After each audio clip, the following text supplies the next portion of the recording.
I'd like to call this meeting to order. This is a special workshop at the City Commission of the City of St. Pete Beach. It's about 4 o'clock, Tuesday, May 28th. And I want to thank everybody for coming, and please check to make sure your mobile devices and phones are turned off. And rise and join me in the Pledge of Allegiance. I pledge allegiance to the flag of the United States of America and to the republic for which it stands, one nation, under God, indivisible, with liberty and justice for all.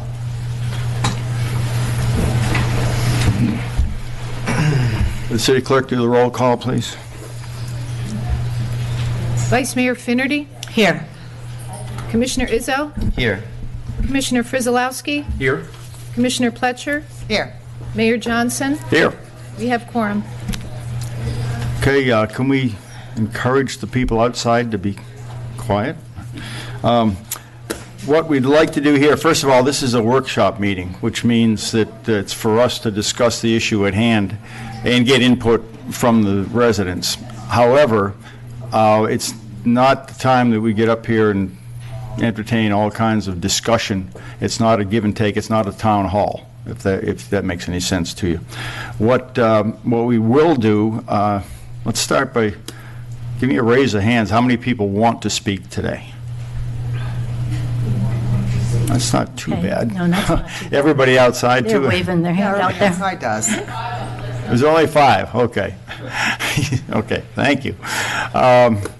In that case, what do you think? Can we? Because I was going to cut it if we had a bunch to 2 minutes apiece, but we want to go with this. Want to stay with the same 3 minutes, or what do you want to do? The only thing I would ask is, because obviously there's some elderly folks that are out in our lobby that live here in St. Pete Beach, which is really the feedback that we were hoping to get. And so if those of you who are sitting in this room that aren't planning on speaking and you're just like filling up a chair, you know, there's some elderly folks out there that would really appreciate having that chair, and then you can watch it like out on the monitors as well.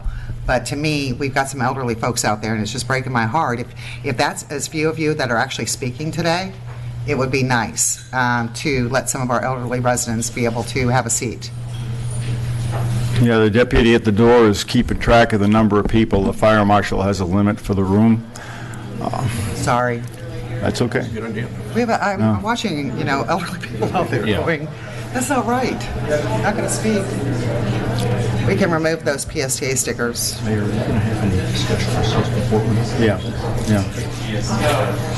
They chose. No. They're not leaving. They're standing. Okay. Yeah, they're standing. Oh, Courtesy. okay. Why were they there? Saving them for PST. They're not here? Yeah, they got up so that people can have Did we? I don't know if that's being conveyed to the people. I don't think it is either. Nobody came in.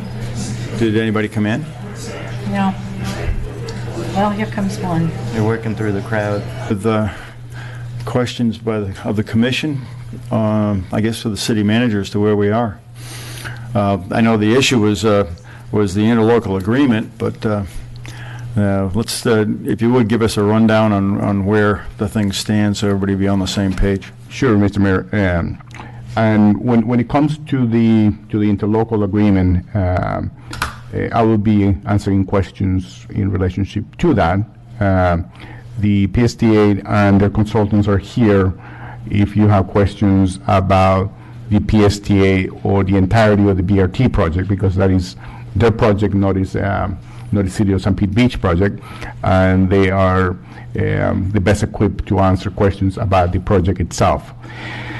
What I can tell you is, since our last commission meeting, if you remember, the interlocal agreement had 4 main components of the agreement. One component was basically the one that outlined that no additional funding will be coming from the City of St. Pete Beach towards the project. And I don't think anybody had any objection to that. The second item was the issue about no articulated buses for a minimum of 3 years, and then only if the PSTA could support through demand ridership data, they could come and appeal to this commission the option to increase or not increase ridership. we haven't had any movement on that, but that we could tighten up the language. I think that the only concern that people had was where he said that no, that such approval will not be unreasonably withheld, and those are mechanics that we can probably tighten up on the agreement. The main item that really created a sense of dissatisfaction in the community is one that connected the terminal of the BRT and the regular bus service somewhere along the Don Cesar Way, and that's. No. Could you raise him up a little bit? Because there's a lot of people here. The third component of the agreement was the one that connected the terminus of the regular bus service and the BRT service that will not be going into Pasadena anymore, somewhere along the Don Cesar area. We have had further conversations, and it was very clear from you, Commissioner Fletcher, that that was not going to be something that the community in Pasadena was willing to work with. So I provided two different options to the PSTA. One is to terminate the service at the county park, and that would be the terminus of the service. The other one was to terminate the service on 75th Street. So we're talking about those two options anymore. So the option about terminating the service at around the Don Cesar area is no longer in play. So the only other two options are in play. And that will all be depending on what position and what direction the Commission provides eventually, whether we are going towards pursuing an agreement or we simply are going against opposing the project. The last component of the interlocal agreement was the the one that specified the cessation of the CAT service and the delivery of such service via small electrical vehicles that will be managed and provided through the city of St. Pete Beach, that will be servicing the Paso Grill area with small golf cart type vehicles. I think you probably have seen them in St. Petersburg, where they have what's called nickel ride, very small vehicles that are much more compatible with the Paso Grill neighborhoods, where they're going to be moving small quantities of people. I think they move 5 people at a time. And based on initial calculations, just even if we say the service along the Paso Grill area, that's going to give us in excess of $100,000 a year of a reduction from what we pay today. If by terminating the service earlier at the park, that number will just get bigger than that.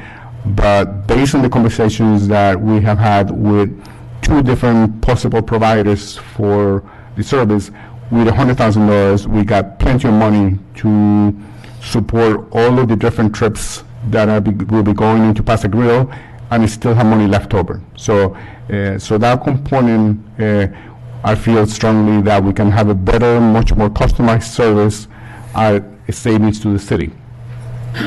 So that's kind of where we are with the agreement, Mr. Mayor.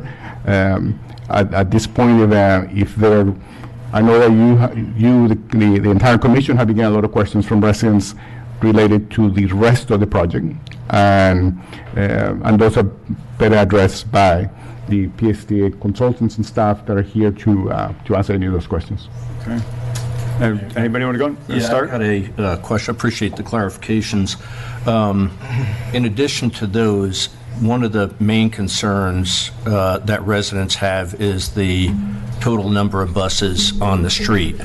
And back when we met, we've talked about this multiple different times, and seems like it was a year ago. I can't remember how long ago it was, but when we made it clear to PSTA that we weren't going to pay any extra, and there was a little bit of pushback from PSTA, we had said at that time that we were open, and maybe it was me, maybe it was all of us collectively, was that maybe there could be a thing where we have a bus every 20 minutes right now, and what if every 3rd bus was the BRT? So you wouldn't have any more buses on the street, and you would have actually less stops. And it's like subway systems all over the place, where every third bus is an express bus. Because what I'm hearing from a lot of residents is the number of buses on the street. That would keep no more buses on the street, and there would be less bus stops. I don't know if I don't know where we're at in terms of where PSTA is in terms of, is this system supposed to be in addition to our current system? And how frequent are the stops? It is, but we have flexibility. Here's the discussions that I have with them on that. Right now, you got 3 buses an hour. Right. Their system basically adds 4 buses an hour, a bus every 15 minutes, so total of 7. On day one, there's going to be at least 1 less bus from our side. So we're going to go from 3 buses an hour to 2. And we can continue to customize that based on the number of people using the system. So if we go from 3 to 2, you're saving about 1/3 of the money, because you're going from 3 to, you're going to have now 2 instead of 3. That is in the neighborhood of $200,000 a year.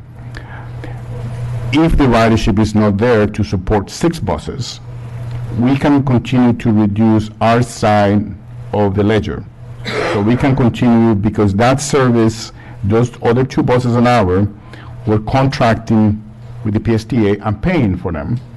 So financially, it's better off that they run the 4 that we don't pay for, and have control over the 2 that we pay for, that if they're needed, we use them, and if we don't need them, we don't use them. To the tune that you could eventually save the majority of the $600,000 that we're currently spending if we eliminate all of our buses, because the demand for the buses is not there. Well, doesn't that 600,000 cover? It Well, that covers the beach trolley too, which comes down from Clearwater, but that thing turns around at 75th and goes back. Yeah, it's a small That's small twice piece an of hour the now. it's a small piece of the 600, right? Yeah, the Central Avenue trolley Right. comes on at 75th, goes down around Paso Grill, and that's 3 times an hour. That's where we are right now, and we pay $570,000 for that. Personally, I think we need bus service here, especially a link to downtown. I'd like to see us take over everything on the island and have the trolleys trolleys or something, come onto the island, 75th, drop everybody off and leave, and we'll take it from there. Keep the whoop. No, please, no applause, no hooting or hollering, okay, please.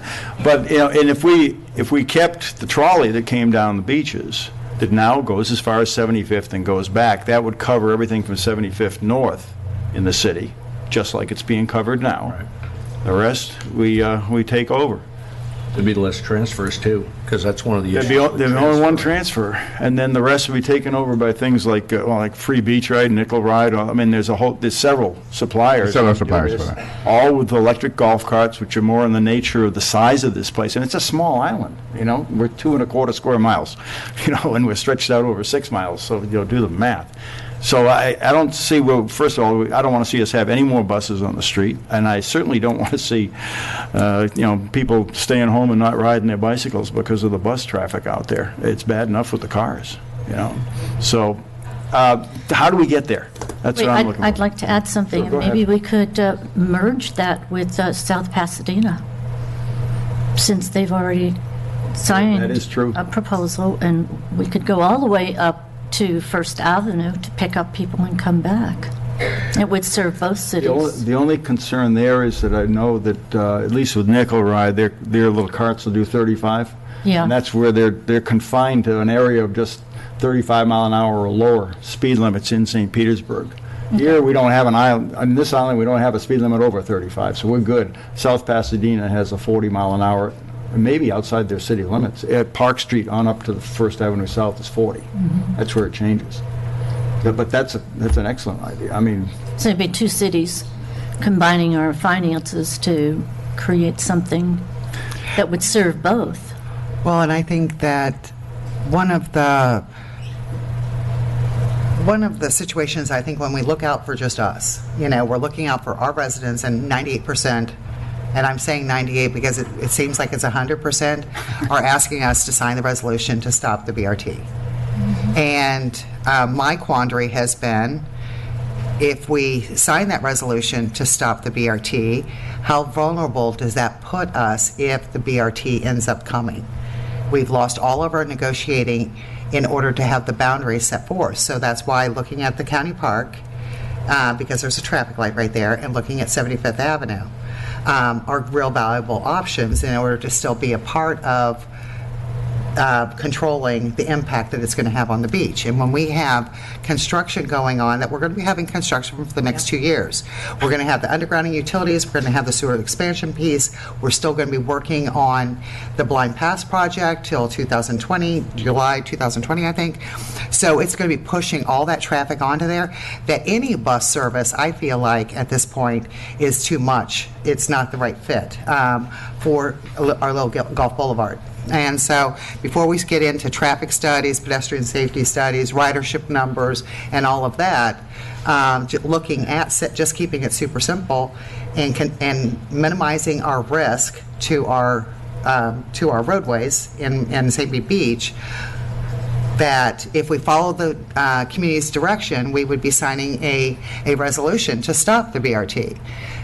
But that actually has some unintended consequences that I think puts our community at risk. And if it moves forward, then we've lost our negotiation power of what we can live with. And so to me, I like the idea of 75th Avenue. I like the idea of the county park and doing our own sunshine service, shuttle service or whatever we call it, without taking on too much of a burden. If we try to go into Pasadena, I'm a little bit nervous that we're taking on too much. We're turning into more of a transportation thing, and plus we really need to kind of look out after St. Pete Beach. That's the whole point of all of this. We're a city, not a transit authority. Yeah. So that's the only thing that makes me a little bit nervous about it, but I like the fact that, we could stop the CAT and the BRT, because when he was talking about the CAT is 3 an hour and the BRT is +4 an hour, and taking the CAT down to 2 an hour and just keeping that, and that's 6 an hour, that's still a tremendous amount of buses. We're doubling the number of buses. And, so I just feel like we can't count on the CAT going away, the Central Avenue trolley going away. So I think that if we can stop it at 75th Avenue, it ends up getting buses off the road, but I think we have something coming in from the south. 90 or one of those comes in from the Pinellas Bayway? I think it leaves through the Beltway. It leaves through the Bayway. It leaves through the Beltway, yeah. Oh, we have a bus that leaves through? Right. I didn't know that. Yeah, but so anyway, just the turnaround situation then. It turns into, what's the turnaround? And do we limit the BRT and the CAT that not being any longer than the 35 or the 40 feet? Well, I'm still concerned about the 40 feet, to be honest with you. I am too. Because we've been told for years that the trolley is a 35-footer. And I've talked to the bus drivers. They're not. They do not like the 40-footers, particularly in Paso Grill. They say they handle completely different than the 35s. And we've been told that it's because the trolleys weren't available. They were broken down. And I see them, at least 1 out of the 3 every hour is a big bus. And I don't think they're broken down that much. I just think they're getting whatever fits. They're just getting bigger and bigger. Yeah, I don't want those things down here. So if they had a 40-foot coming to 75th Avenue, could they do a turnaround? And I really want to give everybody an opportunity to talk. I wanted to kind of have us a little bit of a discussion so you kind of know where our thought process is, but I really am anxious to hear from everybody that we haven't been getting emails on and haven't been having phone conversations with. There's a lot of really great people out there who have been spending a lot of time. Get something else for it. Yeah, well, I kind of like the idea that you mentioned. What when you're looking into having our own vehicles, what are you referring to in terms of size, capacity, or is there flexibility in that? I think we'll start with is almost like a super golf cart that is ADA accessible and handles 5 passengers. And if we need more capacity, there are vehicles that are still electric that can handle, I believe, up to 9 people.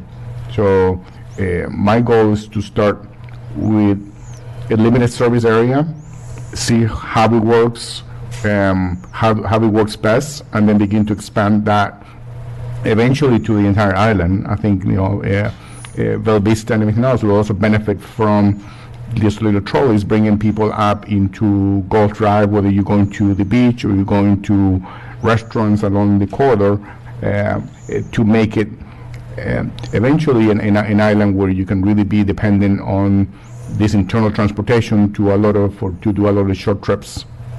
One of the things, As you know, parking is an issue. Once you get to certain areas, the biggest issue that people have to struggle with is parking. yeah, it's second only to traffic, I think. But one of the things that I'm concerned about, and initially I thought, Pass a Grill is a perfect place to have a golf cart, electric golf cart type service. The trouble we've got is the same thing that's been brought up by our residents, is that requires some sort of a dismount period place down around Don Cesar Place, which nobody wants. Right. Maybe we start off with someplace at County Park instead, and from there on south. If we end up the county service, the PSTA service at the park, then we have to bring our service all the way to the park. We got to be able to pick up those people, bring them, because there will be employees of the hotels and the condominiums along the corridor that we need to still deliver, plus bring people into Pass a Grill that either work there or want to just go and visit there. Now, our current interlocal agreement is for both set trolley services, correct? It's in one agreement? Correct, that they want to go. So I think what we need to do is go forward with that and see what we can get put in that to have us in stages take away some of the trolley service. I still think we need to be connected with downtown. It's good for us, it's good for them. They can come out to the beach. We've got people staying at our resorts here. They can go downtown, go to the Dolly, whatever they want to do. So I think that's a good thing. But we got to keep buses from jamming up this island. So. But you're talking about a transfer at 75th Avenue down. Yep. Either that, with the BRT, maybe you let it come down as far as start. Let's see where we go with our own service. Right. We do, but now I'm convinced we need to get further north from the Don. Yeah, we'll start taking over from the south end of the island, but we've got to start with County Park as a target. Well, and if you think about kind of where we started and where we are, right here we're on 75th. Service for the cab used to be all the way down to First. Then it moved to about 35th. Now we're about 45th. So we're making progress. Okay, so 30 more blocks and we're 30 more blocks and we're at So we're- 75th and we're in good shape. Yeah. right. So 30 more blocks of stopping buses. While we're in construction phase, that's my biggest concern. Yeah. Is while we're shoving everything from Blind Pass onto Gulf Boulevard, and we're doing significant construction on Gulf Boulevard. Yeah, and that thing. Well, then after we finish Blind Pass in a year, it's going to be Gulf Winds and. Right. yeah, and the one thing that you have to take into account is that the largest hotels do get service if you go all the way to the county park, and that's the only part of the equation that it might be better just to see how it plays out before we actually expand a little, service, farther north. Well, I know the number of jobs within that corridor is part of what drives the federal government to support this thing. And the only major resort they're going to miss by turning around at County Park is the Don Cesar. Everything else is fairly small, boutique hotel district, that kind of stuff. That's where it gets into ridership. That's true. That's where we get into ridership. And so that's my concern, is we're basing these decisions without any substance whatsoever. So if we had the actual ridership, when the shifts, who uses it, I know south of the Don, what businesses, what residents use the PSTA service, but we don't know north of the Don at all.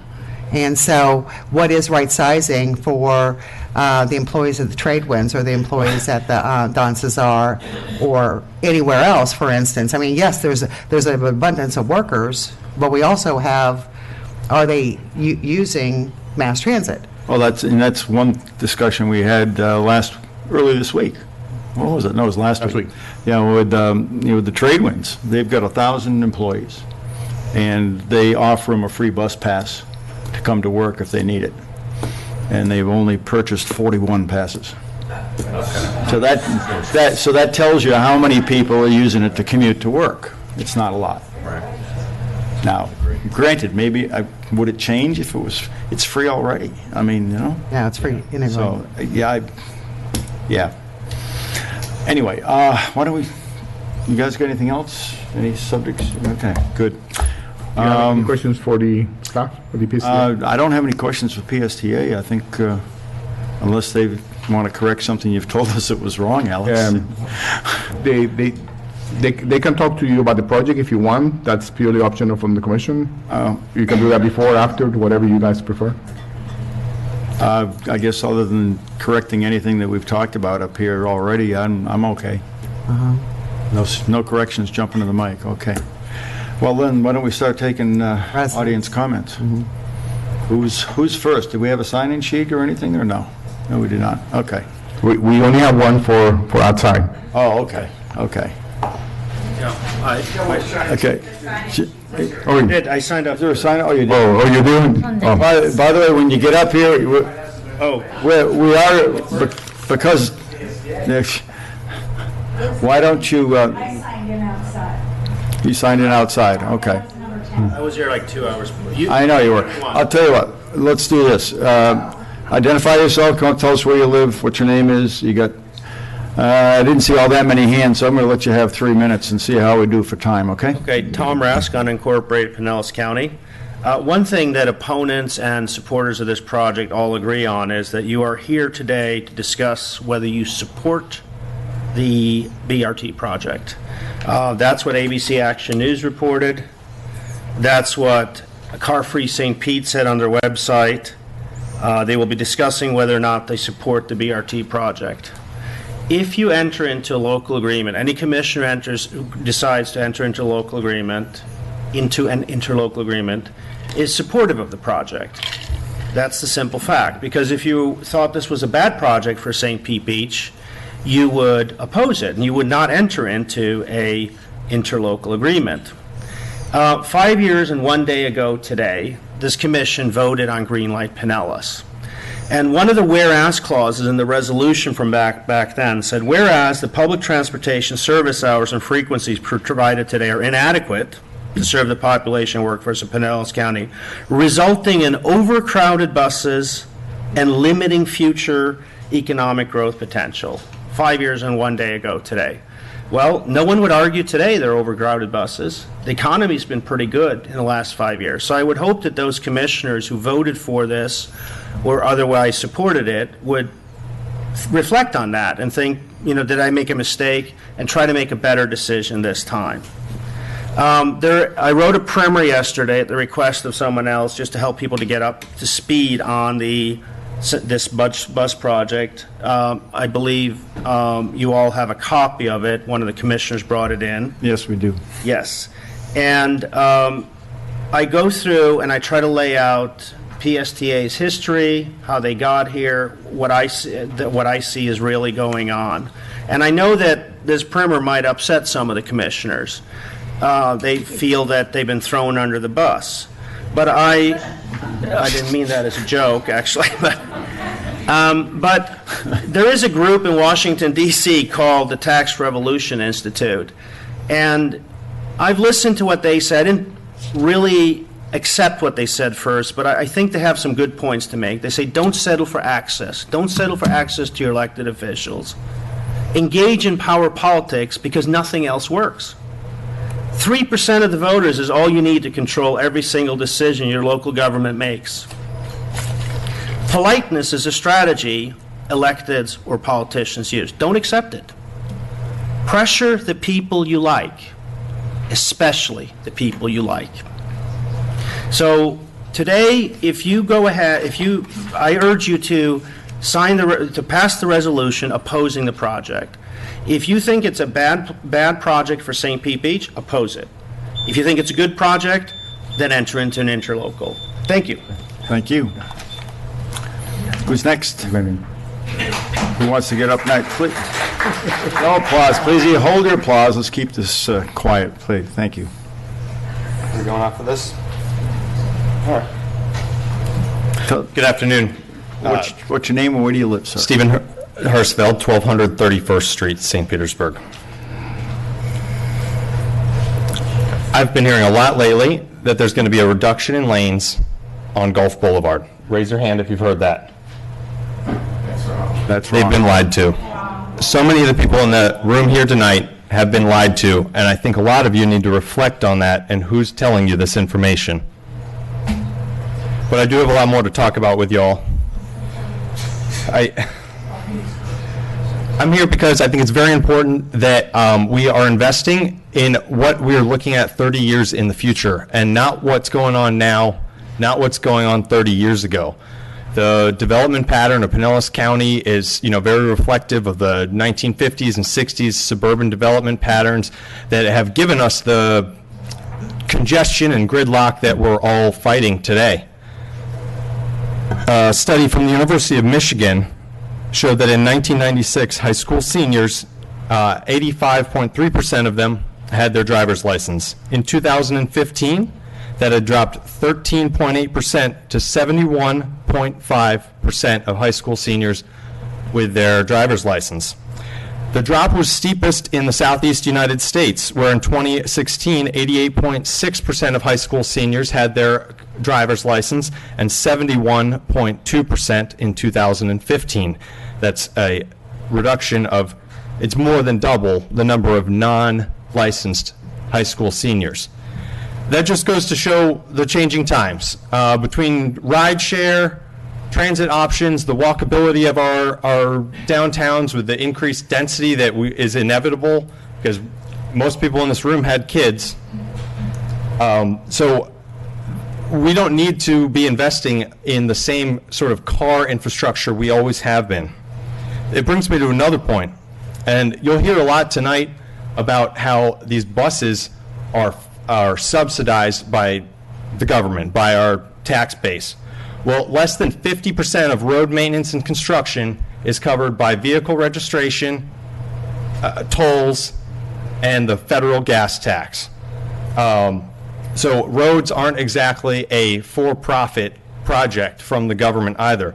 They're an economic multiplier, just as a mass transit system is. And I want to emphasize the word system here. What the PSTA is working on is a system throughout Pinellas County and the greater Tampa Bay area, and they need partners like you guys to bring together a home run on these types of projects. We want to be able to get people from the Tampa airport right to the resorts on a bus the whole way.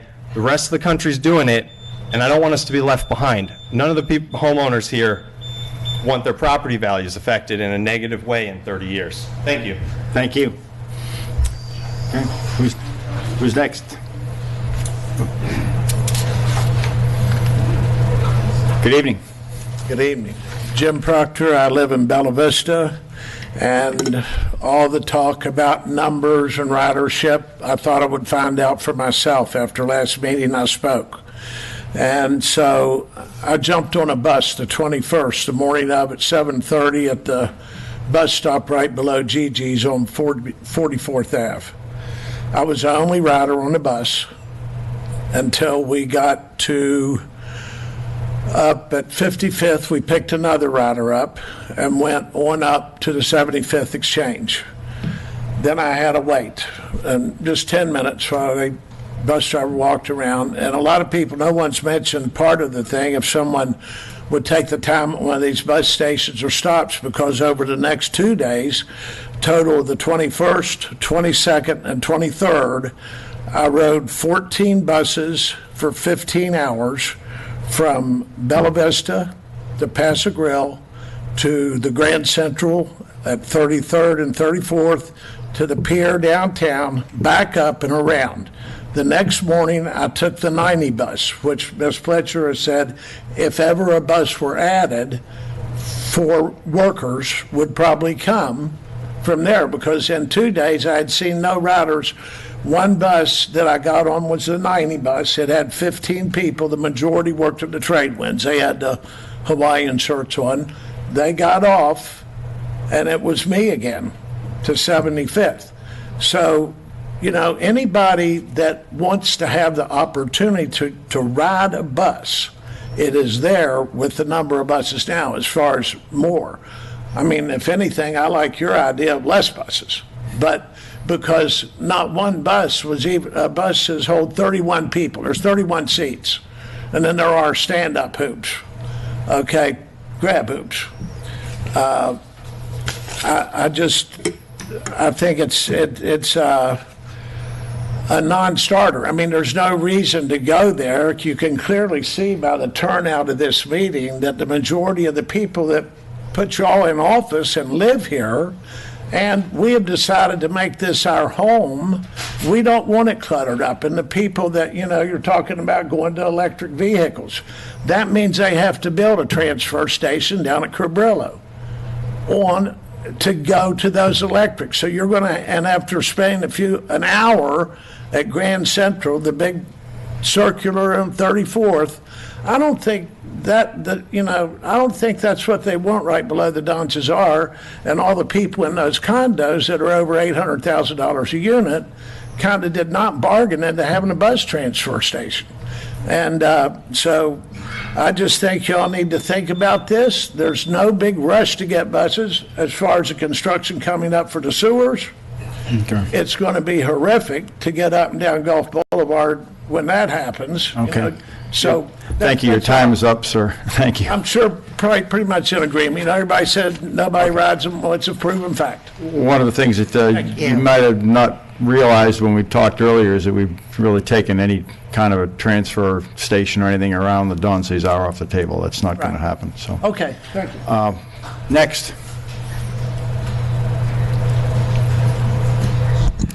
Good evening. I'm Sharon Calvert. I live in Tierra Verde. I appreciate the comments about more buses on Gulf Boulevard. Again, I was behind the trolley just yesterday, and it's riding in the bike lane. So there's already an issue that to me is considered a hazard that's there today.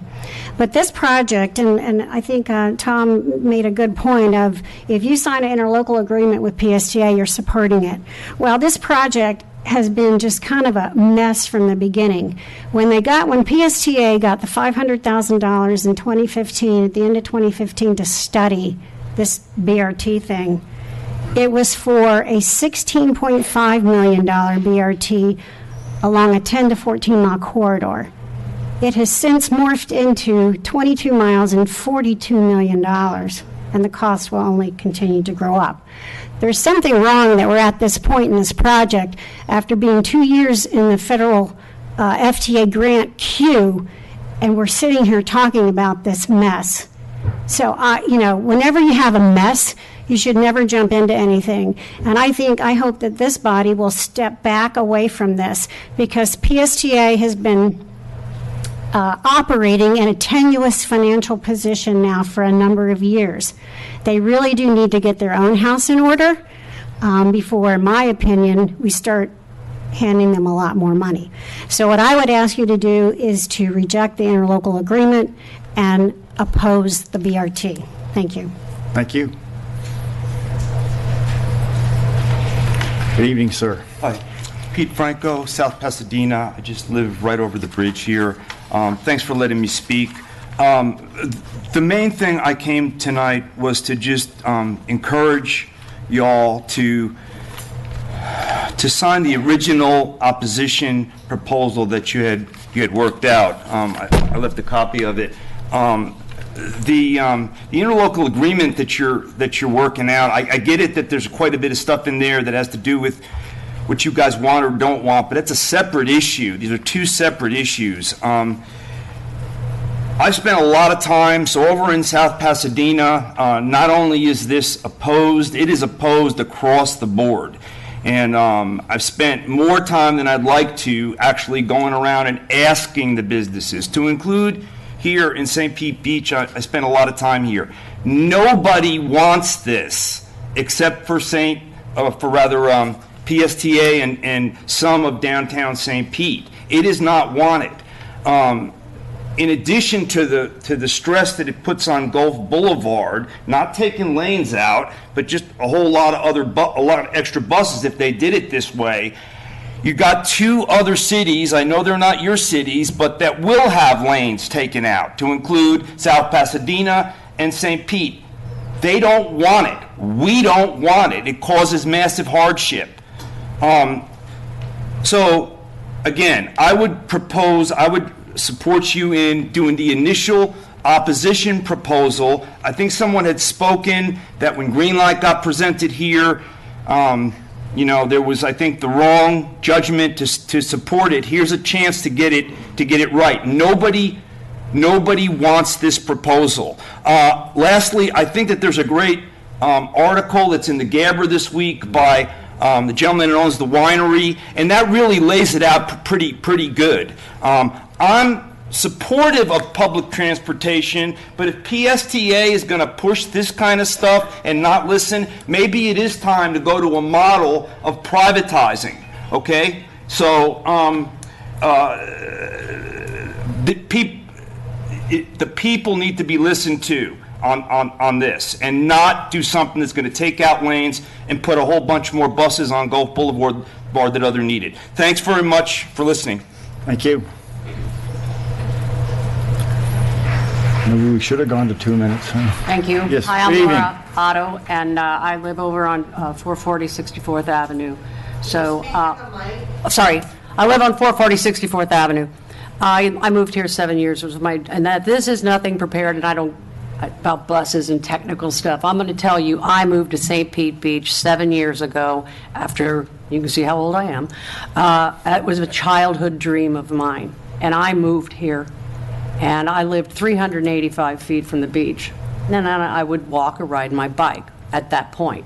Now I live on the other side of Gulf Boulevard. I used to ride every day from my house to Treasure Island, all the way down to Pass-a-Grille, and then back home again.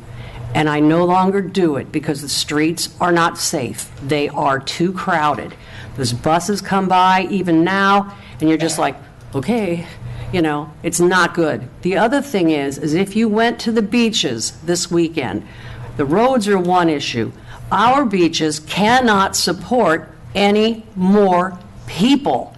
Yes. I was out there on the morning, I guess, of Memorial Day or the day before or whatever, and I saw that now, yes, they're going to dredge Blind Pass, which is desperately needed, but now they've cut off a whole section of beach. Again, after we did all of the rock berms, which are very nice, thank you. But now they've got another section cut off. And we went to Pass-a-Grille on the other morning for breakfast. There were so many people on that beach. They were sitting 1.5 feet apart. You walk the beach, you're tripping over people. When I see those little carts, the ones they're renting here, I don't know what they are. But anyway, they're really cool. Let those people who's ever running that little thing, let them make some money, not the thing. It's coming down, it's all coming down to who's making the money. I don't know who's benefiting from this. I can tell you the residents are not. And it's just really sad because on Saturdays, I'll check out the beach. I'll scope it out, see how crowded it is. A lot of times, I just lay in the pool because it's not worth dealing with that. I can't get across the street. And then if we have the buses stopping wherever they stop, the only time now that I can get to take the left turn heading south on Gulf onto 64th is, thank God there's a pedestrian light down there, because I'd never get across if that light did not go off. So I'm just saying, I don't want to turn into Clearwater. I don't want that, and I don't think the residents here want that. I cannot tell you, it's in my heart. This is not what this community was designed to be. And I think that it will create more of a dying community. Somebody's going to make money one way or the other. But I beg you, do not do this. We do not want it. Thank you.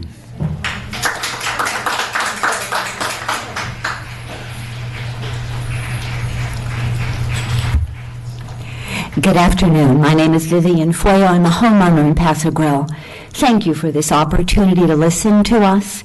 And just in the short time that I've been sitting in the audience, I've already heard 3 very thoughtful comments that have allayed a lot of concerns that I had before I arrived. I heard from several of you that there doesn't seem to be a consensus on wanting more buses on the street. So good, I checked that one off that I was worried about. I heard reassurance that there would not be a turnaround at Cabrillo, which is great because I drive by there every day to get home, and I applaud the proposal for looking at alternative ways of transporting people who are going to Paso Grill on the most beautiful beaches and the teeniest streets I've ever lived on in my whole life. And I encourage each of you to continue in your thoughtful consideration of what's really best for those of us who live here, from those of you who represent us. Thank you. Thank you. Keep the applause down, please. Let's keep this quiet. Who's next? Good evening, ma'am. Hello, my name's Robin Romaine. I live in South Pasadena. And I find this whole thing absurd because of the fact that, like everybody stated, the trolleys are not at full capacity. The buses are not at full capacity. So why in the world do we need this gigantic buses to cause more havoc? Now, I work at the trade ones also.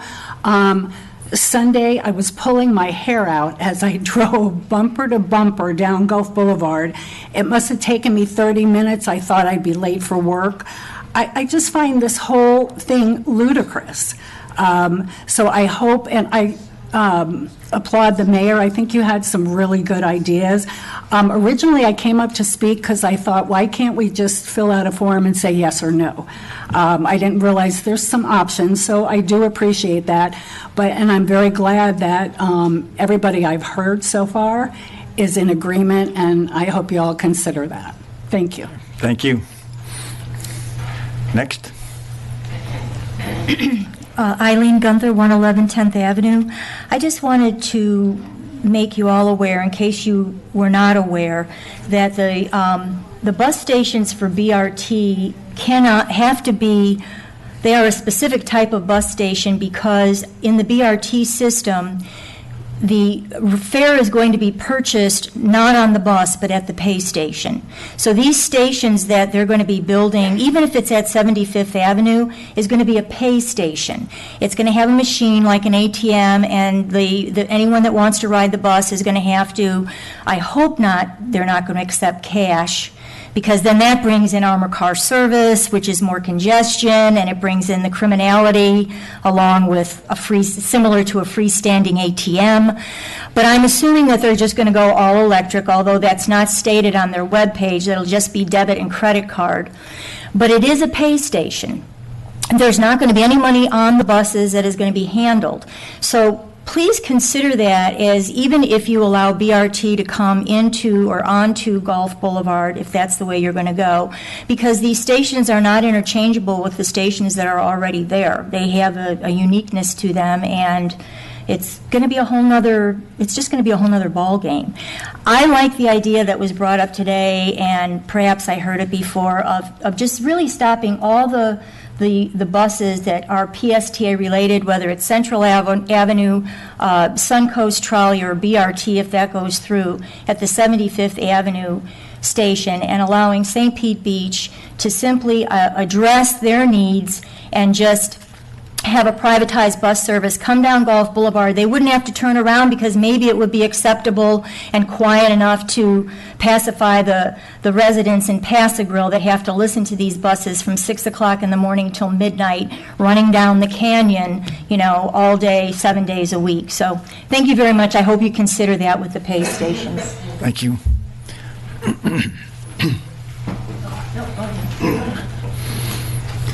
Good evening, sir. Good evening, thank you. Steve Thomas, Three Palms Point. I had the pleasure of growing up in South St. Pete. Once I graduated from Lakewood, go Spartans, moved all over the country for the corporate world. I don't know if anyone else in here has had the pleasure of living in a town that has these express lanes, but I did. And it was absolutely horrible. It made traffic worse. The whole goal of these things is to penalize those of us who own cars, to make life miserable for us so that we'll take the bus. And God bless the buses. We need them at some level today, though I believe, as the gentleman said, we have to look 30 years in the future. We all know they're going to be gone 30 years in the future. In addition, the comment that was made about all the other taxes that go to the roads and everything other than gas taxes, is there anybody in here that's never used a road? 100% of us use the roads. Okay, so I think most of us, while we may not agree with where all the taxes go, 100% of us use the roads. The percentage of us that use the buses is much smaller. And again, I support the buses. I walk on average 50 miles a week trying to get rid of the gut up and down Gulf Boulevard. I love walking on Gulf Boulevard. What I don't like is my wife won't walk with me because she says she's scared to walk on Gulf Boulevard because what's going on, a lot of it with the buses and how big they are and coming through there. The other thing is, I watch the number of people getting on and off the buses. And anecdotally, I know, I've never seen a tourist get on the bus. I'm sure they do sometimes, but I've never seen it in the time I've been doing this. On average, in that hour and a half a day I spend walking on Gulf Boulevard, I'll see 1 to 3 people get on the numerous buses that I see go by. I've never seen a bus with more than a handful of people on it. So, as numerous other people have pointed out, this isn't just about St. Pete Beach. This is about Pinellas County. I appreciate that PSTA, their only goal is to increase ridership. They don't care what happens, in my opinion, to the people in the cars and what's going on. It's all about increasing ridership, but they need to look to the future. The horse and buggy went away, and eventually the buses are going to go away also. Thank you. Thank you. Hello. Good evening. Vicki Imes, I live in Bella Vista, and I think we realize that everything has a price. So we have no business, as far as I'm concerned, in entering into any agreement with PSTA that will be taking more control over our streets. I suggest that we approve Resolution 2019-05 and reject PSTA's proposals. Thank you. Thank you. Next. Good evening. Good evening. Mark Rill, I live on Second Palm Point and here in St. Pete Beach. It's interesting to see, and I had mentioned to the commission a few meetings ago that I believed, in my view, most of the residents from St. Pete Beach don't want this project. We've had about 10 speakers before me, and it's split half and half between St. Pete Beach residents and those from other parts of the county. And overwhelmingly, the only person I heard saying that they want the bus are people from outside of St. Pete Beach, and someone outside said, oh, the PSTA brought their employees here. So I think we have PSTA employees who are talking as if they are residents. But what I haven't heard, and I won't repeat what a lot of people have said, what is the fundamental problem that we are trying to solve? Get cars off the street, too much congestion. Okay. Cure world hunger. Who's not against curing world hunger? End domestic violence. I mean, the list goes on. But what specifically does the current ridership tell us? We had a gentleman, and I applaud him, because I had submit to you also, most of the people in this room, including myself, have never been on a bus, a PSTA bus, and if they have, it's been a long time ago. The gentleman who rode around for hours upon hours, okay, he's got firsthand. But that's also anecdotal. Where are the ridership numbers that tell us we need more buses? Mayor Johnson, you said maybe we just need to run more buses, or Commissioner Frislowski, I think maybe you said it earlier in the meeting. Maybe we just need to run more buses. Vice Mayor Pletcher, you've been asking for these numbers for years. What does the ridership number tell us? Let's get some facts on the table, and then based on the facts, we can have a rational, non-emotional discussion about what we need to do. Right now, I submit to you, it's all emotion, it's all based on nothing, except we need to get the cars off the street. Absolutely. Are there other ways? As you mentioned earlier, maybe we run our own service. Maybe there's nickel service or whatever, free beach ride, whatever. Maybe we don't need these buses. I, too, have lived in cities around the world where they put in these bus lanes. They were sorely needed. Did they fix it? To a degree. But we're not Jakarta. We're not Bangkok. We're not Indianapolis. We're a small, family-oriented, small town. We're city, but small town. And as everyone's pointed out, we're at capacity.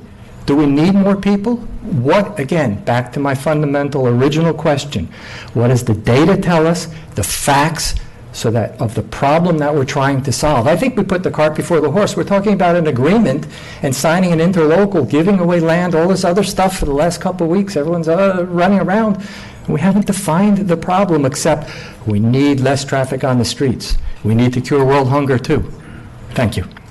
Thank you. Perfect time. Who's next?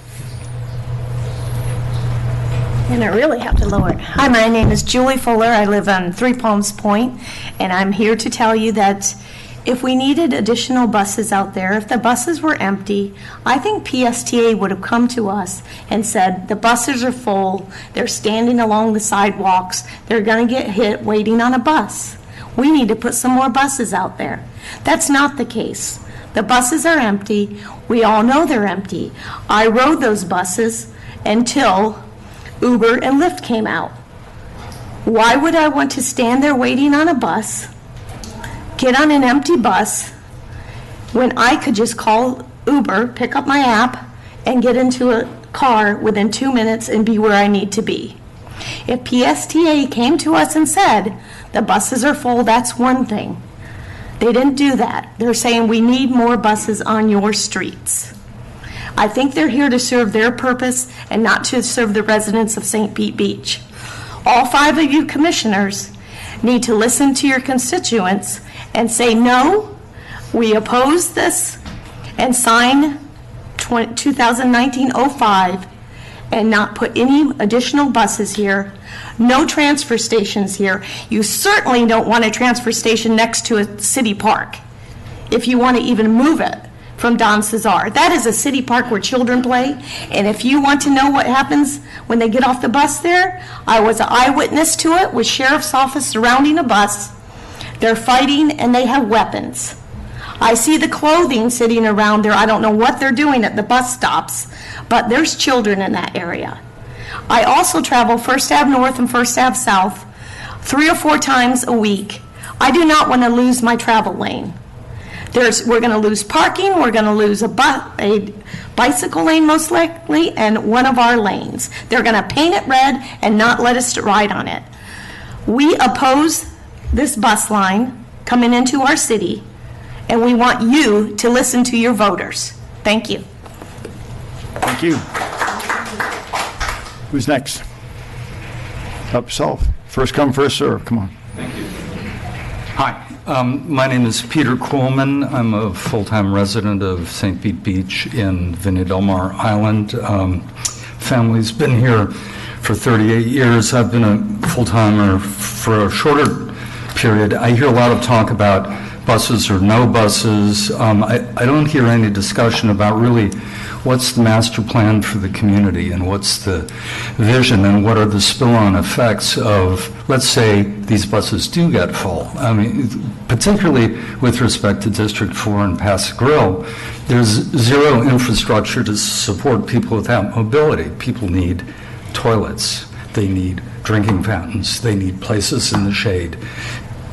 You know, if you have a private car, you can get in your car and you can go away and you can, when you're tired of doing what you're doing. But if you're on a bus, I mean, your circumstances are very different. So I think, I don't know if there is a master plan for St. Pete Beach, and I think in St. Pete Beach, certainly the Paso Grill area has somewhat a different character. It's not nearly as developed, but part of the marvel of it is it sort of did get bypassed, partly by the fact that it doesn't have a road that runs through it, and it's retained a really incredible charm. And I think if you roll forward 100, 150 years, and you can still preserve that, it'll be a real gem. But there's a real risk that if you start taking these steps, you kind of go to the Atlantic City model. And it just becomes a honky-tonk beach community with hot dog stands and vagrancy, and then also the fiscal impacts of this. Additional policing, additional trash removal.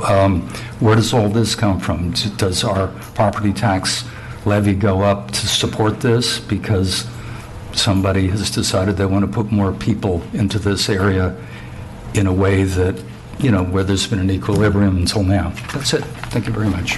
Thank you. So I do hope you don't support the bus. Thank you. Yes, sir. Good afternoon.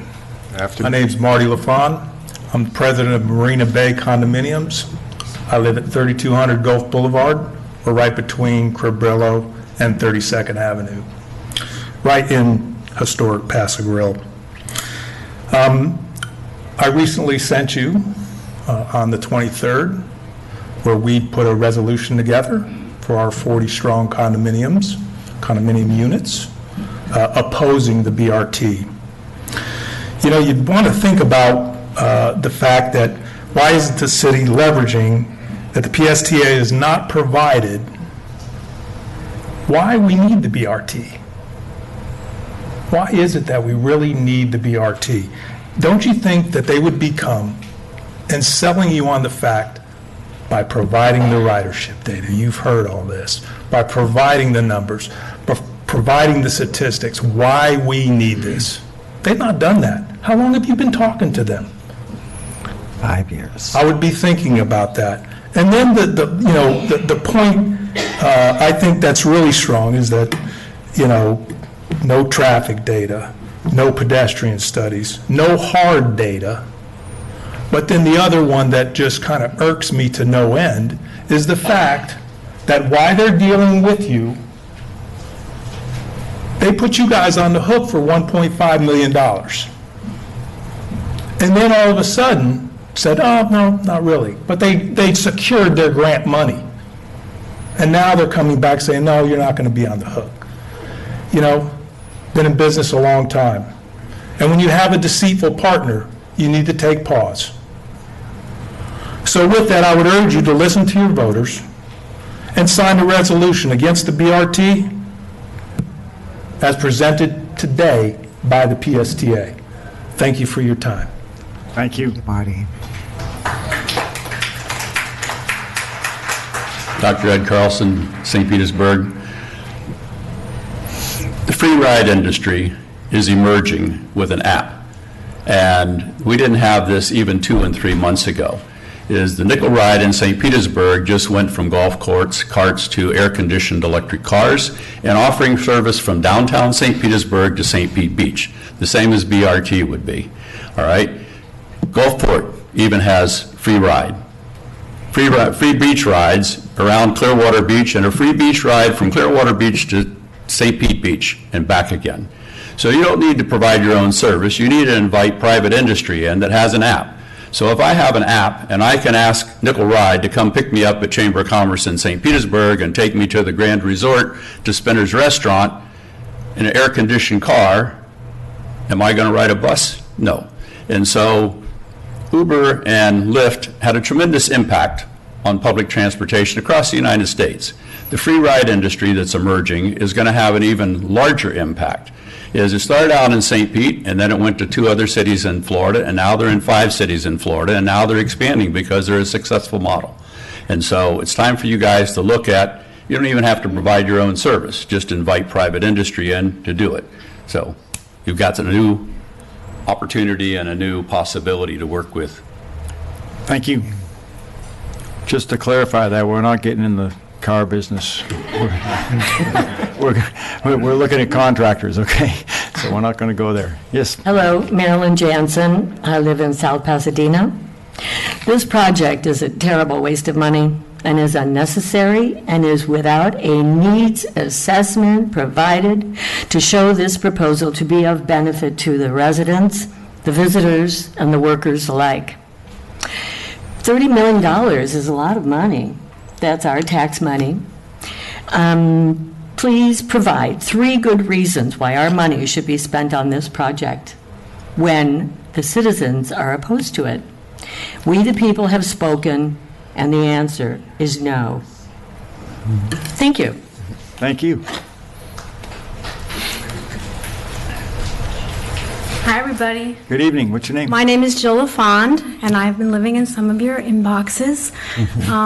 I just want to say, in the past 2 weeks, actually before that, I really hadn't been paying much attention to this because it's been advertised in, the newspaper, media, that you guys were not for it.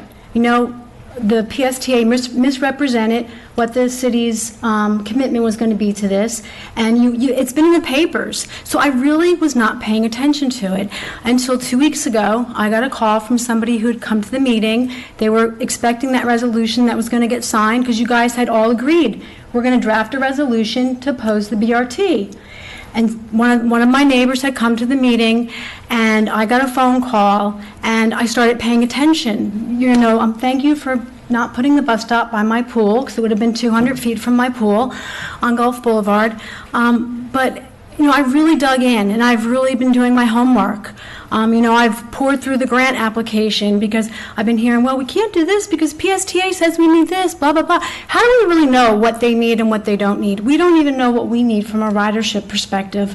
What I am asking you guys to do, and I know there's a lot hedging on this, it's not just it's not just what we're going to do here. What we do, whatever you guys do, if you sign the resolution, I know there's some fear that an interlocal agreement will need to be negotiated if the BRT ends up coming, because the resolution may not stop it.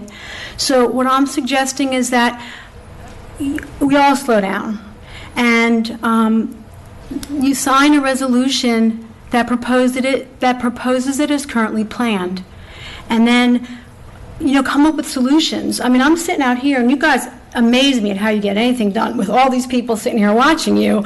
But, come up with some solutions.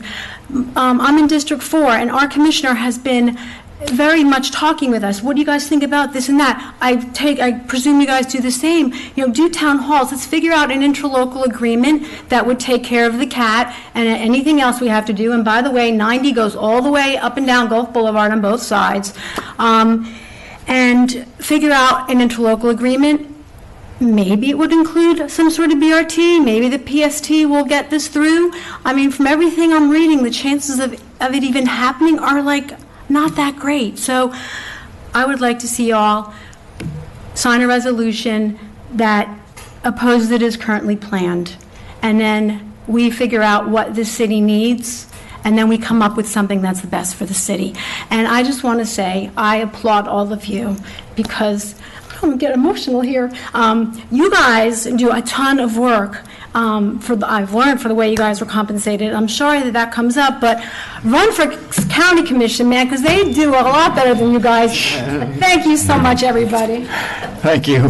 And I just want to say that woman has done more research and provided us more data. And when there is so much misinformation, it's because we've not gotten any information. And I applaud her effort to give us the information we've had. So thank you, Jill.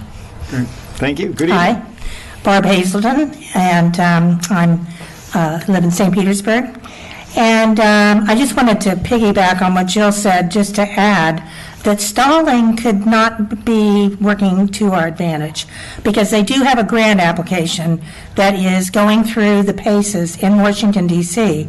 And that grant application, while it has not been approved yet, due to the fact that they included $1.5 million as local funding from St. Pete Beach, they did receive a medium-high rating on this grant application. So as we continue, it's been now, 6 weeks, 2 months, that we've been going back and forth out here at City Hall. This has really played to their benefit, because at any time, it could continue on down, roll down the hill, and they get approved. So I want you to stop and think about that. The time is of the essence. We do need to be decisive. We do need to be making decisions. I encourage you strongly to sign the resolution, because while you're not in a position to stop this, you are in a position to be a stumbling block. And if we have the continuation of opposition from St. Pete Beach through South Pasadena, all up and down South and North First Avenue, which we do have, businesses such as the St. Pete Opera Company. I mean, I can list to you a list of businesses that I've already made a list of, that together can be represented and presented to the Federal Transit Authority to say, in whole, this route is in opposition. So you sign this interlocal agreement, that's over. That bargaining chip is over. I don't care what the terms of the interlocal agreement are, it represents a compromise. And then we don't have that agreement. I wanted to, in the time I have left, recently there was a study that was done for FDOT, and the name of the study is Understanding Ridership Trends in Transit, and it was just released in February. And it talks in here that Florida has seen dramatic ridership declines in the past 4 years. These declines are over 2 times more severe than those for the nation and have continued through 2018. Due to time, I can't go through and explain this to you, but you can read it. And basically, public ridership on transit all over the country is falling, but PSTA has fallen 20% since the last 5 years. Their ridership is falling. They are dipping into reserves this year, $1.7 million, and have projected a dip in their reserves to $3 million next year. That means insolvency. And yet they're going to the FTA to dig this hole for us all to stand in. When they do not have, this is like going and buying a Rolls Royce and not having a job. Okay, so we are going to be on the hook. Please sign the resolution and be done with this, and let's face the consequences together. Thank you. Come on, keep your applause down, please. We've only got time for probably another 2 or 3 people, because it's 5:15, and we have a commission meeting at 6 o'clock. So. Good evening. As our commissioners, you're responsible for our finances, and the question is anybody at PSTA responsible for theirs? Something about the math in this grant application just doesn't add up. They're claiming 5,400 riders a day on CAT in the application to the feds. I've heard 3,000 from a source also. But if you use 96 trips a day, which is 3 buses, 16 hours, two ways, that works out to either 56 riders on a bus or 31, depending on which number you use. Given that the buses going by my house at 3211 Gulf are pretty much empty, either there's a black hole on St. Pete Beach somewhere or somebody's cooking numbers. I'm not sure that trolley can even hold 56 people.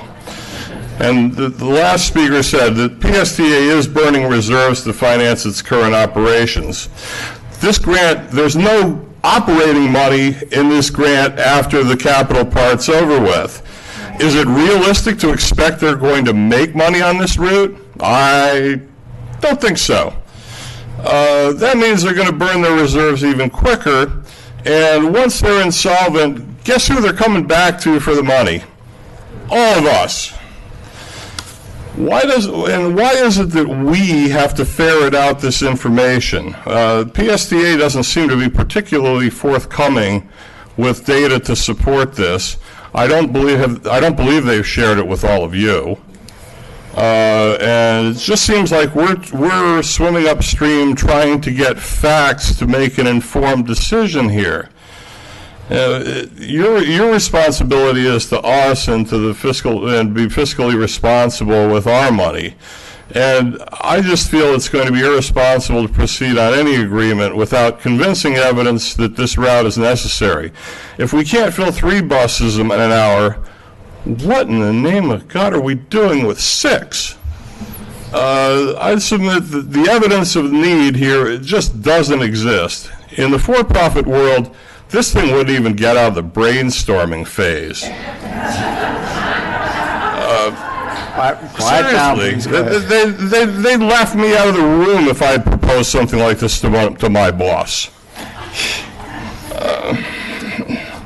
And thank you very much, Mr. Ray, Mr. Johnson, for indicating that Cabrillo is off the table. That spot, 3210, 3211, that looks like a county park that the county doesn't pay for, that's my property, and putting it there would have been a travesty. Thank you. Thank you. All right, we've only got time for one more, and then we're going to have to close it down. We've got a past mayor and a past commissioner that just came in. Oh, they just came in. Hi. My name is Whitney Fox. I'm with PSTA, and we have a presentation that we did prepare for this, but we were wondering if we might be able to set up a time to, I mean, we've been to many of the meetings, and we've heard a lot of the wonderful questions that the citizens are asking, and we've put together a very detailed presentation to answer all of those questions for the commission and the residents as well. And we were wondering if we might be able to set up a time to present that to you. We don't have time today. We've already established that fact. Quiet, listen, please keep it quiet, okay?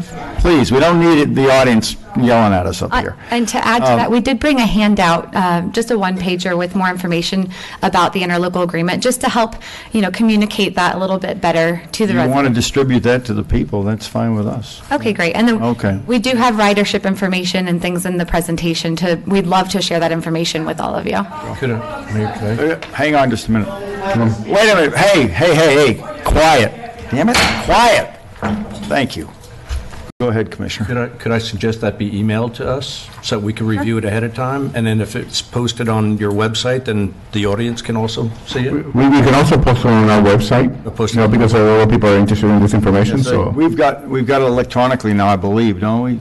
The city clerk, we've loaded that up, haven't we? The presentation that they brought. I have it on a USB drive. Oh, okay. All right. We can get a copy of it from you then. Okay, let's Absolutely. do that. And get it distributed. And let's take a look. I mean, Yeah, because in fairness to them, people have been asking for about ridership information, and if they Okay. have it, I think at some point we need to convey that to you and to the community, because they said that they do have that information available. And we're here because we want to listen, and we want to help communicate the information and answer any questions that you might have, especially the big question of why is this needed and why are we doing it. We'd be more than happy to clarify any of those questions. my question exactly. Okay. Thank you. I said we had room for one more. Oh. She was the first lady up. I'm sorry, we just run out of time. Okay? Mr. Mayor, I do believe there are some people that were waiting outside to come in. Are those all people that are, okay, well, Set another day for another workshop. yeah, we'll have to arrange another one, please, ma'am. Too old to be nice anymore, so I would never be a commissioner again. Good evening, Nancy, how are you? Hi, thanks, it's really good to see you. I think this is the first time I've been back in this room. But this has been, I just found out about it like a week ago. And it would seem to me if PSTA really wanted to have community involvement, they would have sent out information to all the residents a long time ago. But this is not how the city conducts business. The city, as I know it, conducts business by doing research and finding out for ourselves the ridership. And I think I mentioned in an email to you, my front counter of my gallery faced Gulf Boulevard. And since the inception, myself and my staff would just go, oh, anybody on that one? If we saw one person on the bus, we went, it never happened. So the riders are not there, okay? And this city needs to do research. What is this going to cost us? What is available? We need a master plan for transportation. What's available out there that we could employ that's private? How much would that cost? Or they might do it just to collect fare. And it would be something, and this concerns me a great deal. These are city buses. They don't belong on this beach. If you go to any other small beach town, Key West, they have little electric trolleys. You can hop on and hop off, which I would want to do in my bikini. I know I don't wear them anymore, but I would want to do, not get up on a bus. And they let you hop on, they let you hop off. It's conducive to that. Conducive. It's conducive to that. It's conducive to a beach atmosphere and people who are at a resort. These buses are city buses. They don't belong here. They're out of scale. They're too big. You can barely, if you add more and they went by more, how are the people in the cars going to see where are the hotels, where are the businesses, where do I get in? So I just will go back to my major point, which is we need transportation master planning before we sign anything. This is for PSTA. This is not for our city. So please reject, object, say no. Thank you. All right, keep it down out there. Keep it down. Yes, go ahead. I mean, I'm looking at the clock, and we've got to wrap something up, and I'd like to have about 5 minutes for the commission to Mr. see where we go Johnson, next. Go I ahead. think that this PST... What's your name and where do you live? My name is Cheryl Land-Lippanen, Yes, and I live on Gulf Way and between 5th and 6th Avenue. And I watch the buses go by all the time. Half the time when they go by, they go down to 1st Avenue, or they park on the side of the street, and they take up spaces for parking, and they leave their buses running. They're not even waiting where they're supposed to at 8th Avenue. The second thing is, I want to know that you're not, are you going to make a vote on this today, or are you going to prolong it now that this young lady has spoken, so that we know if we have to stay here until 6 to see what the outcome is going to be? I think this is just prolonging something that we don't need. Everyone who has spoken before me, I agree with every single person, except the one gentleman who said that the Gulf Boulevard, the one lane was not going to be removed. Well, the truth of the matter is, the lane has already been removed, because we have all of the trucks that are making the deliveries to the 5 hotels that are owned by one consortium. Then we have all of the trucks in Gulf and St. Pete Beach that are delivering to the additional restaurants that are down that way and taking up the center lanes to make their deliveries. We have no place for the children that have young mothers and fathers to open their doors, to let their children out, and to take the beach property, toys and whatever, to get across the street. I drove up and down yesterday and the day before, and I have a town car. My side view mirror missed the bus by that much, because there isn't simply any room to go between the parked cars, the children watching them cross, the mothers running after their children, the whole 9 yards. I totally disagree with this whole entire plan, and it should be nixed. Thank you. Thank you. All right. Come on, please be quiet. You're the last lady. Thank you. You're welcome. My name is Susan Dawson, and my husband and I live on Pasquarel Way, and we've lived there for 8 years, and we've seen a lot of changes during that time. We've seen the Bayway Bridge under construction from beginning to end. We've seen Pasquarel Way in front of where we live at 3111 Pasquarel Way for 3 years, what I believe was 3 years, in front of our house, our condo. And we witness every day the empty buses and the empty trolleys that go by our home. And they're speeding terribly. And I've talked to sheriffs about the speed, and they say there are worse offenders. They're worse than the cars. But they never seem to get a ticket. So I don't understand that, and it's a huge concern of ours. We have a crosswalk from our condo building to our Gulf side condo building. And my husband and I have been almost hit numerous times trying to cross that crosswalk. And the buses and the trolleys do not slow down for you to go across the street. And last week, my husband and I were driving down by the convenience store on Pasquarel at the light. We were headed northbound, and there was a city bus headed southbound. They made a right at the light. There was a gentleman walking already in the crosswalk. The bus did not slow down. He went around the corner, and he almost hit the man and his group that were walking off of the sidewalk to join him. He never stopped. We see it all the time. That's our concern, having more buses on Gulf Boulevard and possibly Pass-a-Girl Way, hopefully not. But we are very concerned for our safety and for others' safety. And we hope that you oppose this, because I don't know who it's going to benefit other than PSTA. It's not going to benefit our residents, and I thank you for your time. Thank you. Okay, we're going to close audience comments. Commission, do we have any comments, some direction for staff as to where we go next? I think my biggest concern that I was so anxious for this time to talk is because it seems to me when Greenlight Pinellas was on the ballot, we had 72% of our residents who said, no, we don't want it. If we had this as a ballot item right now concerning the BRT, I will say it's 98% because it's more like 100% of our residents would say we don't want it. And so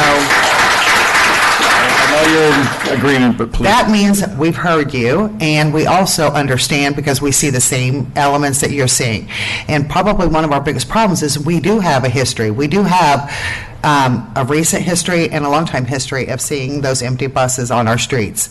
And so, but my concern is the easy answer is to bring back that resolution and approve it based on rejecting the BRT as it's currently configured. That's the easy one. But you always have to wonder about what are the unintended consequences of that. And if us signing that resolution is going to be a great tool for those that are opposing BRT in the grand scheme, but it doesn't guarantee anything. And so if we do not stop, if it doesn't stop BRT, then what is our risk? And our risk is that if we do the interlocal agreement and put what we can live with, then all of a sudden we have control. Because the Gulf Boulevard, okay, you guys had time to talk. This one's mine now. My concern for the residents of St. Pete Beach and city of St. Pete Beach in general is that by doing an interlocal agreement, that we actually can control the situation by having the width and the length and the length of route, and we have more parameters that we can put in place, and we can stop the buses from coming onto Gulf Boulevard. Without that, we can if we put the resolution through and it doesn't stop the BRT, that's DOT fee simple road. It's not the city of St. Pete Beach road. And I think that's a huge risk for us to do that. And so I don't know if you're following my train because I got thrown off by you guys, voicing your concerns. I know if we sign the BRT resolution to stop the BRT, everybody out there who's against it on the Save Our Streets and that kind of thing, they're going to be thrilled. Our residents are going to be happy that we listened to you and we respected what you had to say. But my concern is the impact of that, the unintended consequences. Do we need that insurance policy that if the BRT continues to move forward, that we're not putting those boundaries in place and we're putting it as risk for our quality of life? That is my concern. And so I think the easy decision is sign the resolution. Obviously, that's what our residents want. But keep in mind, what if it continues to move forward? And what kind of risk is that putting our streets? Please quiet down out there. Thank you very much. Commissioner?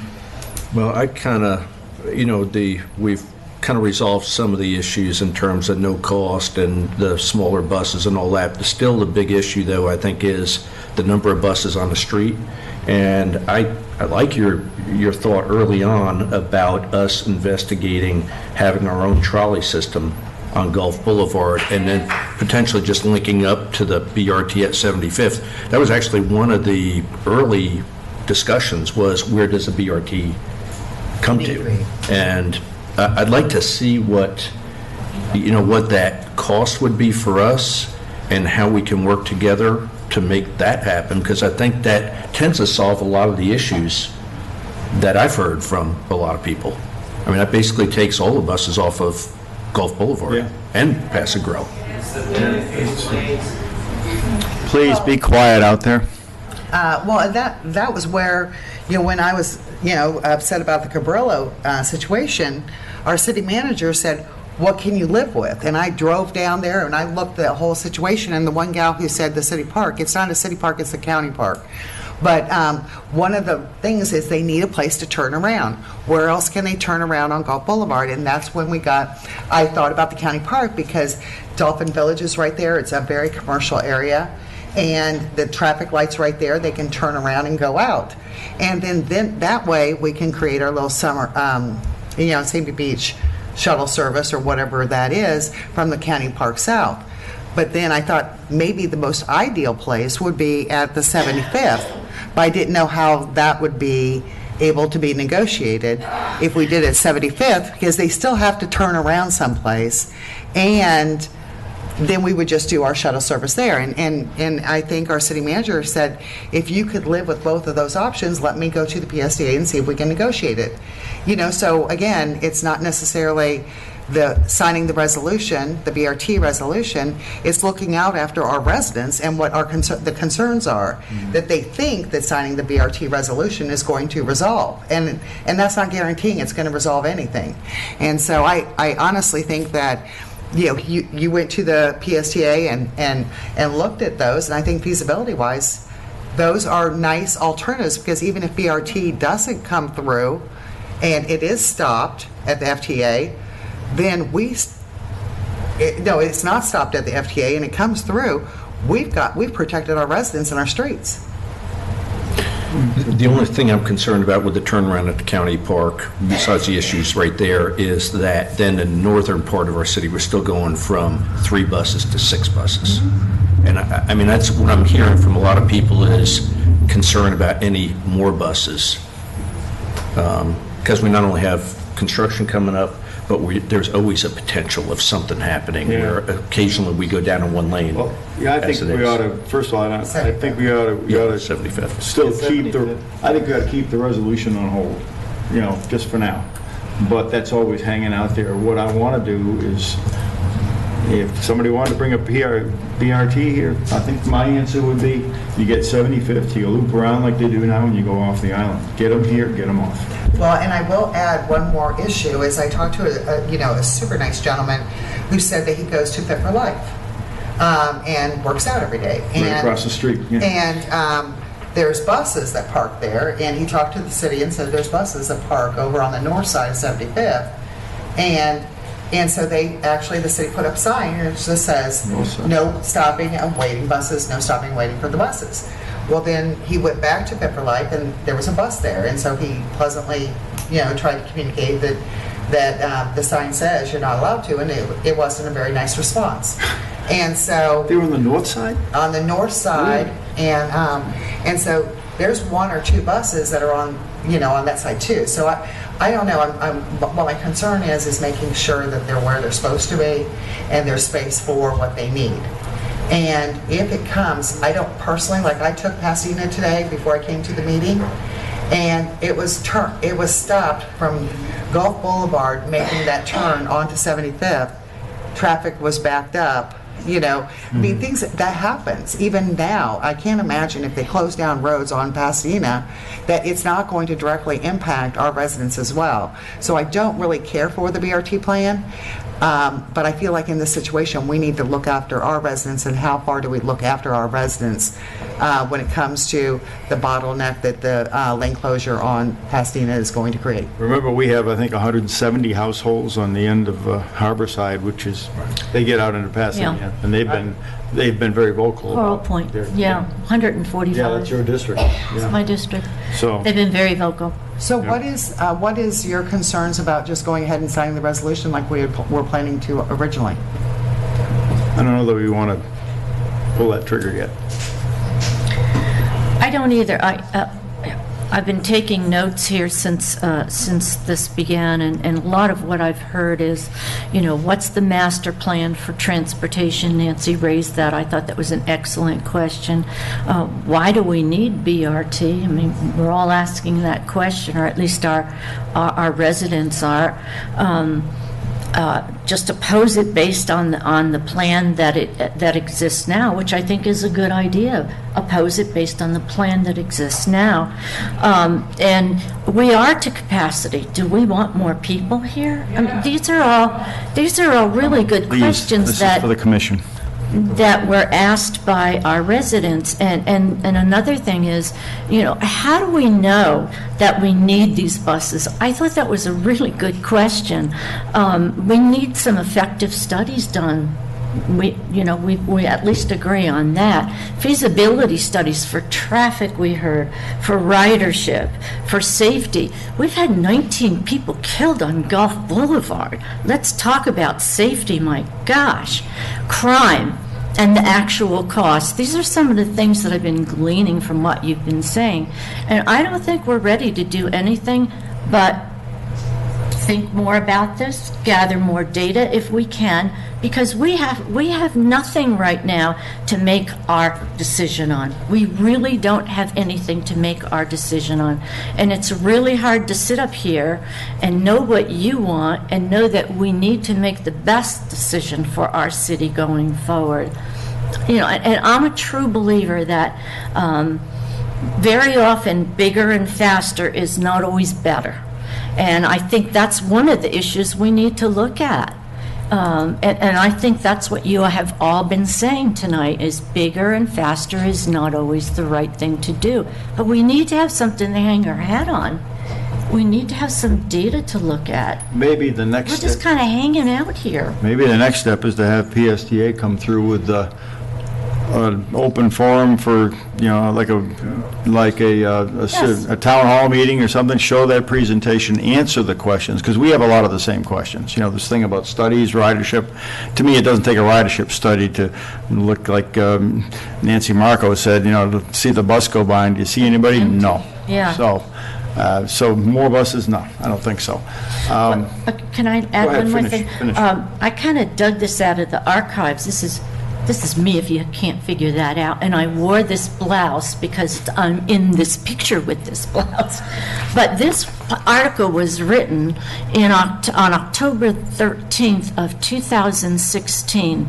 And the very first statement is, despite the pleas of Pinellas Suncoast Transit Authority, city officials made it clear Tuesday they cannot afford a proposed bus rapid transit system connecting the city with downtown St. Pete and St. Pete Beach. And then there was a statement that I made, which was, we're in a position right now that this, meaning the cost, is just prohibitive. Do we want poop in our street, or do we want a bus running up and down Gulf Boulevard? We're still right where we were 2.5 years ago. I mean, this article speaks to everything that you all have said tonight. So we haven't moved forward at all. And that's my concern. No, we've said it and said it, nobody listens. We went to pass a resolution that got pulled. I know. And we've asked for ridership numbers. Now all of a sudden we have a presentation that was going to provide us all that great information tonight when we've been asking for it forever. So as far as I'm concerned, I feel like the residents deserve not to have to babysit the commission meetings for the next, forever. We need to make a decision and put a date on it, and so everybody can relax and enjoy their life and not worry about whether or not we're all going to flip-flop on any issues, and we are going to respect their wishes. And, everybody deserves that. They want to go home. Of course. They want to go on vacations. They want to do that. We need to set a date and not let this linger too much longer. Agreed. I guess then the question I have is, I guess it's the city attorney, if we does passing a resolution stop BRT from coming here, or are we better off having a modified BRT that we can live with? Well, as you know, Gulf Boulevard is a state road. Right. FDOT is a partner in the FTA application with PSTA, a lot of acronyms. So To what level of can you stop it? Don't know. I know their application, I just read it again, is based, they grade it based on, where it's located, land use, all kinds of things, and they have it graded based on St. Pete Beach and going all the way down. So I don't think you can completely stop it if you vote on a resolution, but I think you heard it. I think that would be, it's clear that it's being referenced quite a bit in their application, at least the one that's online that I just looked at, that they're referencing St. Pete Beach as part of the analysis where the FTA ranks things. So I would imagine that would not be seen favorably in their evaluation. If they'll reevaluate it. I don't know enough about that, but I think that would be a problem. But you can't stop it. It's a state road, and FDOT is a partner in what they're trying to do. But you would want to talk to FDOT, I think. Yeah, but, well, based on that, I think I'd like to see us, as much as I hate to do it, keep the resolution on the table and then see about doing see where we go with the discussions he's having. Listen, do we want to clear the room or not? Okay, this is our discussion. You've had your chance. What do you think? Well, the current PSTA agreement with us for regular service is up. September. That's due in September. Well, that needs to be redone anyway. Exactly. Yeah. Well, that's where, one of my thoughts was to, if we were to go with our own system on Gulf Boulevard, there wouldn't be any PSTA buses on our beach except to just bring people over to 75th Avenue, turn around and go back off again. Correct. So, and that would be dovetailed into that new agreement. Now, is that going to get done right away? It's going to take a little bit of work to get that done. Well, but I think that's what I'm hearing from a lot of people, that seems to kind of clear up a lot of issues from, less buses, still gets people around, it's safer, it's more fitting with our community. So, to me, I'm looking more for a longer-term solution. I appreciate everybody coming out. I appreciate the feedback, but I think we want to make sure that we got this thing done the right way. And, we've got a good city manager. He's got a background in transportation. I think if we give general direction as to the direction we want to go in, and then between our city manager and city attorney, I think we can kind of figure out short-term and long-term what we want to do. So to me, that's kind of the direction I'm. Well, the thing is, we can always do the resolution against the BRT and revisit the CAT agreement, the Central Avenue Trolley agreement, as it's coming up for renewal. So we continue to commingle our issues when we have, and it's kind of a good timing to commingle them into this an agreement, but it's also something that can be two separate issues. Is the only thing I was thinking. Because we definitely need to revisit that Central Avenue Trolley agreement, especially with the construction that we have going on, and especially considering, the BRT may move forward regardless of our decision on the resolution. And we want to do our own shuttles as well. Well, I think that's what she's referring to in terms of reconfiguring the Central Avenue Trolley agreement, is to reconfigure so we can use our smaller electrical buses. Well, it's the only way we can right-size it. Right. That's the only way we're going to be able to right-size our transportation on St. Pete Beach, is to do it ourselves, unfortunately. Correct. And just to clarify, it's not just a Central Avenue Trolley agreement, it's our agreement with PSTA for the system. Because more than that, it goes up the beaches through a transfer, and it's other issues. I just don't want people to confuse it with. There's two trolleys that are part of you our go agreement. up the beaches or you go to Central. The Central and the Beach trolley. So the Suncoast trolley, it used to go all the way down to Paso Grosso. Not anymore. No. And then it stopped, and then we got the Central Avenue trolley instead. And I don't know exactly when that happened. As a resident, I never knew when that happened. Never knew that was something different. But regardless. So, what's next? The resolution, as I remember it, and I hadn't looked at it in a couple of weeks, was not to my liking anyway. Have we tweaked it to make it where it's got some teeth or not? It was tabled I know. I know that there was some feedback from you all. I think it was on the second draft. And, I think we're waiting. I mean, we can revisit it if you like. I can revisit it based on the multiple discussions that we've been hearing. City manager and I can look at it again. I know we've all been listening carefully. If you want us to sort of update it with a new draft, so you have that in hand, as well as any type of agreement that might have one or the other. Right. Yes. And then we put it on the agenda for, we got a meeting tonight. It's going to start in a few minutes. Yeah, I would suggest that we put it for the first meeting in July, because I'm not here for the next 2 meetings. And I do want to be here for that meeting. Well, I agree. You're not going to be here. We need to have you here. Right. So it'll be July 9. Correct. July 9th, then. It'll be on the agenda for that one. Well, and I think that if we had the new interlocal agreement based on the commission discussions, and we had the new resolution based on audience feedback and that kind of thing, if we had both of those items. As action items? No, I'm just saying in advance of July 9th meeting, so we have an opportunity to vet them and to make sure that they're out there in the community, so if there's any concerns. And then maybe we could have the PSTA presentation on our website, and we can all actually see it as well, and we can, put that out there. And so that by the time we come to July 29th, we're going to know whether or not we're going with the resolution or the interlocal, and everybody's going to have a chance to vet it properly.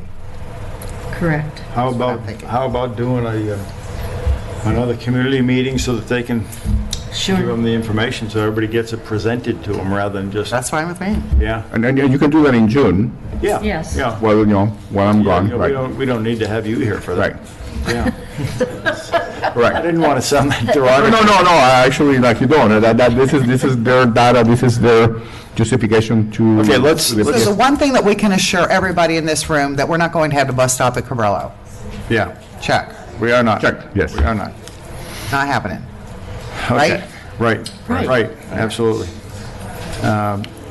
Any interlocal agreement that they think is going to get, no, we're not going to do that. So, June. June, it doesn't have to be a workshop. That can just be a presentation. It could be under presentations. It could be June, I guess, 4 or June 18. I wonder if we ought to do it at the community center. The 11th. Oh, you want it on a different night? No, it could be, part of the meeting. Is it meeting? How about the one after June? There's 11th, yeah. June It's on the 11th 11th, or right? June 25th? 11th to 25th. Okay. Bigger room. Yeah, we're going to need a bigger room. Can we do this? Can we do a presentation? What did we say, June 11th? I'd rather. Well, if it's not turned into a social media event or, that's Bay true. News 9, Yeah, I know. publish campaign. What do you guys want? I guess I'm trying to understand what the purpose of that meeting would be, though. Is that something for? It's for PSTA to show them all the data that's in this presentation they've created, and go ahead and sell it to them. Me too. Yeah. I feel like I've done that before. Please be quiet as you're leaving. Thank you. Go ahead. I kind of feel like we're going in a different direction anyway, though, so I'm trying to understand the purpose of them trying to show BRT up and down the beaches, if that's not... Well, no, it's to justify why they think BRT is necessary. Okay. In general. Yeah, because I think what the mayor is trying to go to, if they cannot show you that BRT is necessary, you just might adopt the resolution saying, no, we don't like BRT, period. Okay. End of story, no interlocal, right. I mean, that's what we heard from everyone who got up here. Okay. Why do we need it? Okay. Okay, so that means we do that. Do you want to do that on the 11th? Sure. If we PSTA can. support? On the presentations on the commission agenda. Yeah. Are you guys okay with that? At the commission meeting? June 11th? Yeah. Okay, perfect. Presentation on the 11th, June 11th, commission meeting, the presentation by the PSTA, we'll kick it off. They'll do that first, and we'll give you no more than 10 minutes. Is that okay with you? Can you do it in 10? Okay. This is an important issue. We can. Well, and if it's on our website and it's been emailed to us Yes. ahead of time, that will help, and then we can have a better question and answer period. Okay. She has a question. She's asking for 15. 15. Yeah, 15. All right, we'll do a 15, sure. We'll make sure we'll make sure that we have a small agenda that day. That's the 11th then, right? It will be a smaller agenda because I won't be here, so. Okay. Okay. All right, listen. I'm trying to be nice to Vince, okay?